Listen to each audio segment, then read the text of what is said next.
বন্ধুরা আপনারা দেখতে পাচ্ছেন ভোল্টসম্যান কোম্পানির একটি ই-রিক্সা চার্জার। আমি ভালো করে দেখানোর চেষ্টা করতেছি আপনাদেরকে। দেখতেই পাচ্ছেন এটি 15 এমপিয়ারের চার্জার। তো এটার একটাই ব্যাপার হলো যে এখান থেকে 48 ভোল্ট কানেক্ট না হলে কিন্তু এই চার্জারের কাজ করা সম্ভব নয়। তো আমাদের এখানে সেরকম ব্যবস্থা না থাকায় আমি এই মুহূর্তে ই-রিক্সাটিকেই, যেহেতু ওখানে 4টি ব্যাটারি আছে 48 ভোল্ট, সেহেতু ওখানটাই আমি কানেকশন দিয়েছি। তো দেখুন এটা কিভাবে চালু হয়। তো দেখতে পাচ্ছেন আপনারা চালু হয়ে গেছে অলরেডি। আমার এখানে লোড নিয়েছে, দেখতে পাচ্ছেন লোড। তো 25% চার্জে এখন আছে। এটি সমস্যা হলো চার্জ নিত আবার ছেড়ে দিত, চার্জ নিত আবার ছেড়ে দিত, মানে 1 সেকেন্ড চালু হতো 1 সেকেন্ড পর কেটে যেত। তো এই সমস্যাগুলো হলে কি হয়, এই সমস্যাগুলো বেশিরভাগ ক্ষেত্রে আমাদের মসফেট থেকে আসে। এই যে দেখতে পাচ্ছেন এখানে 4টি মসফেট আছে। মসফেট থেকে এই সমস্যাগুলো বেশি হয়। মসফেটে কোথাও কার্বন জমে গেলে সমস্যা, শর্ট হয়ে গেলে, তো আমি কীভাবে সেটাকে রিপেয়ারিং করে নিয়েছি দেখতেই পাচ্ছেন। তো আমার এখানে এখন ই-রিক্সার সঙ্গে লাগানো আছে, চার্জ হচ্ছে।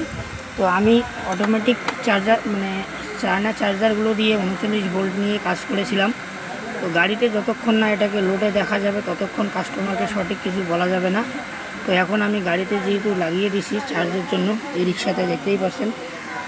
তো এখন আমি কনফার্ম যে এটি সম্পূর্ণরূপে ঠিক হয়ে গেছে। ধন্যবাদ, জয় হিন্দ, সবাই ভালো থাকবেন। এরকম নতুন নতুন ভিডিও আপডেট পেতে গেলে অবশ্যই আমার চ্যানেলটিকে সাবস্ক্রাইব করে রাখবেন, অল নোটিফিকেশান বেল অন করে রাখবেন। আর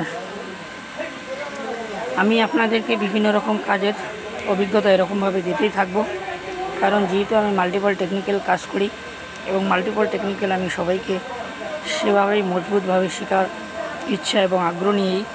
তো বন্ধুগণ, তার আগে সবশেষে একটা কথা বলি, আপনারা বিভিন্ন সময় বিভিন্ন কিছু মানে সময় কাটানোর জন্য ভিডিও দেখতেই থাকেন। তো আমার মনে হয় না যে আপনাদের এই কাজের মানে তার ফাঁকে যদি আমার এই কাজের ভিডিওগুলো একটু দেখেন, যে আপনার কখনো ক্ষতি হবে না, উপকারেই লাগবে। দেখতে পাচ্ছেন এখানে আমার ফ্যান চলছে, এখানে লাইট জ্বলেছে, আর এখান থেকে আমাদের পয়েন্ট কিন্তু দেখাচ্ছে। তো এখন কত পার্সেন্টে, মানে 25% থেকে 50%-এর দিকে চলছে, যাওয়ার জন্য চেষ্টা করতেছে। অর্থাৎ 25% 50% চলছে, ফুল হয়নি। তো প্রিয় বন্ধুরা, সবাইকে ধন্যবাদ, জয় হিন্দ।